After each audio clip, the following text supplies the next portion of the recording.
Se você chegar no auge da sua santidade, no auge da sabedoria que você pode ter aqui em vida, vai ter coisa que você vai ver que São Tomás não viu. Santo Agostinho não viu.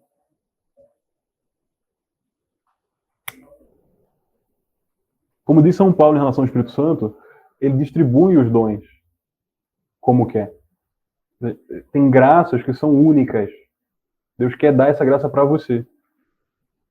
Então, assim, agora compara, tá? Tô falando de um santo, de uma santa, que desde pequena tem, assim, a maneira que ela lida com os 5 sentidos.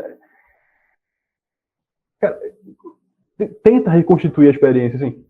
Como é que você olharia para sua própria visão, para sua própria capacidade de ver as coisas, se você conseguisse ver a luz pela qual, através dela, as coisas são criadas?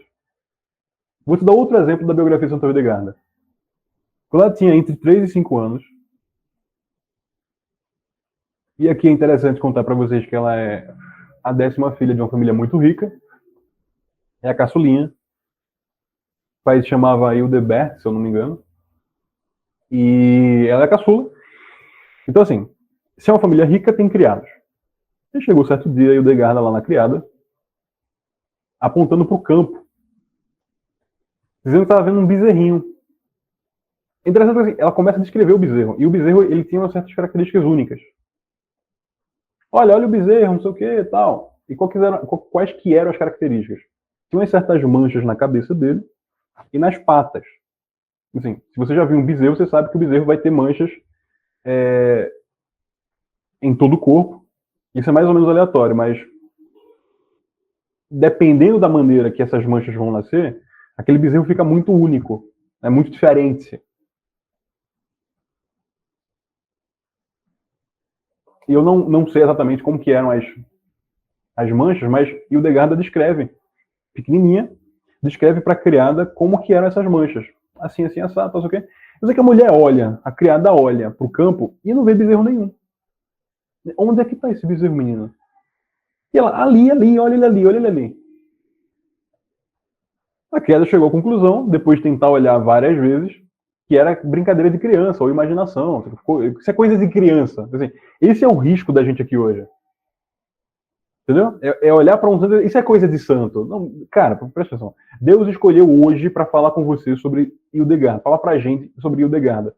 Tenta entender o máximo que você consegue. Não faz isso é coisa de criança, isso é coisa de santo. Não faz isso. Pensa um pouco. Pensa um pouco. Tenta analisar, tenta olhar para a coisa. O que acontece? A criada falou para os pais de Hildegarda que ela tinha feito essa brincadeira, tá? E disseram para ela parar de mentir ou parar de inventar coisa, criancinha, né? Não sei o quê. Na propriedade da família, tinha uma bezerra grávida, a bezerra dá à luz, e nasce um bezerrinho, uma semana depois, com as exatas características que o Hildegarda deu. Esse é o momento que você diz assim, isso é coisa de santo, não faça isso. O que você vai fazer é o seguinte,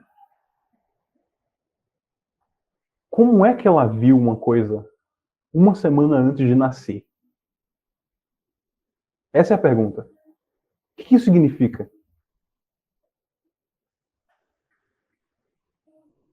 E é esse tipo de dificuldade que nós temos diante de uma santa assim. Ela lida com os próprios sentidos de maneira diferente desde pequena. Que vão bater de frente com as pré-formatações que nós temos sobre o que é ser um ser humano. Porque com certeza para você, está lá nas características comuns de um ser humano. Um ser humano não vê o futuro. Os olhos não servem para ver o futuro. Está lá. Se os olhos verem o futuro alguma vez, ou foi Deus ou foi o diabo. Não é isso? Mas não é exatamente assim que você deve olhar um santo. Porque isso encaixota as tuas categorias sobre quem você mesmo é. Porque você acha que sabe o que é ver as coisas. Isso da filosofia, deixa eu dar uma novidade. Se fosse aula de teologia, eu diria isso para você. Deus deu uma graça infusa a Hildegarda, ela viu o futuro. Beleza. Teologicamente faz sentido, mas assim, vamos filosofar sobre a coisa. Não é exatamente isso que está rolando. Porque você tem uma opinião pré-formatada sobre o que é ver uma coisa, sobre o que é ver o mundo. A filosofia vem e te diz o seguinte: e se ver não foi isso aí? E se ver não foi exatamente assim? E se quando os profetas, os santos, os sábios, a Bíblia, todo mundo diz que quando você se converte, quando você vê alguma coisa diferente na sua vida, as escamas dos seus olhos caem? E se isso não for somente uma metáfora? E se tiver algum fundamento real nisso? É nessa direção que você tem que ir.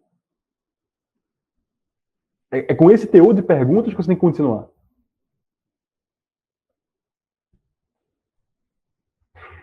Aí, só para fechar esse ponto, Hildegarda vai viver pelo menos aí 40 anos da sua vida lidando da maneira que pode com essas visões. Uma das coisas que tornou-a muito introspectiva e mais aberta a essas visões é o fato de ter sido uma criança muito doentinha, fraquinha, ou seja, ela vivia acamada, mas os pais viram que o tipo de coisa que ela via tinha um teor religioso muito forte. Então, assim, desde pequenininha, acho que são 7, 8 anos, já colocam ela nas mãos de Juta, que vai ser a abadesa que vai tutorear ela até ela se tornar, até morrer e ela se tornar a abadesa de um determinado local, em Reno, na Alemanha. E por 40 anos, mais ou menos, ela lidou da maneira que pôde com essa saúde fraca e com essas visões. A mulher vê a luz incriada, a mulher vê um bezerro que não nasceu e outras coisas. Estou só dando exemplos aqui.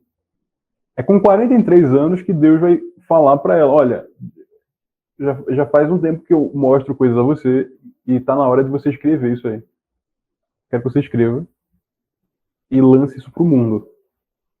E o Degarda, mesmo ouvindo Deus falando isso, vai ficar naquela velha dúvida de será que é Deus ou o diabo?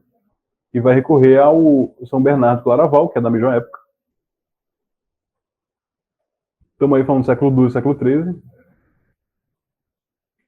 E São Bernardo, que teve um discípulo por um tempo, e nessa época exata, esse discípulo de São Bernardo se tornado Papa Eugênio III, passa a conhecer. Porque assim, a história é a seguinte: ele tinha ido para a região de Hildegarda porque ele estava tentando chamar o pessoal para fazer uma segunda cruzada. Só que não é tão simples assim, não é chegar na casa das pessoas e dizer, vamos para a cruzada, matar islâmico. Não é assim. Tem todo um percurso, tem toda uma peregrinação de ir, de ficar, de passar um tempo aqui, passar um tempo ali, pregar cá. Toda delegada vê ele pregando em um certo lugar sei lá, sente que poderia confiar nele e dar um jeito de depois de um ano ele volta, de se contatar com ele, e aí mostra as visões, já tem escrito parte do livro que Deus teria mandado ela escrever, que é o Chivias, o primeiro grande livro de Hildegarda. E então, ele não somente gosta e tem o discernimento que era algo de Deus, como faz a cabeça do Papa para o Papa ler, já que foi discípulo dele, o Papa ler num certo sínodo que estava rolando, e assim, ela do nada se torna hiper famosa, passa a ter um monte de monjas querendo ser querendo ser guiadas por ela, etc. Mas aí, vira uma superstar medieval.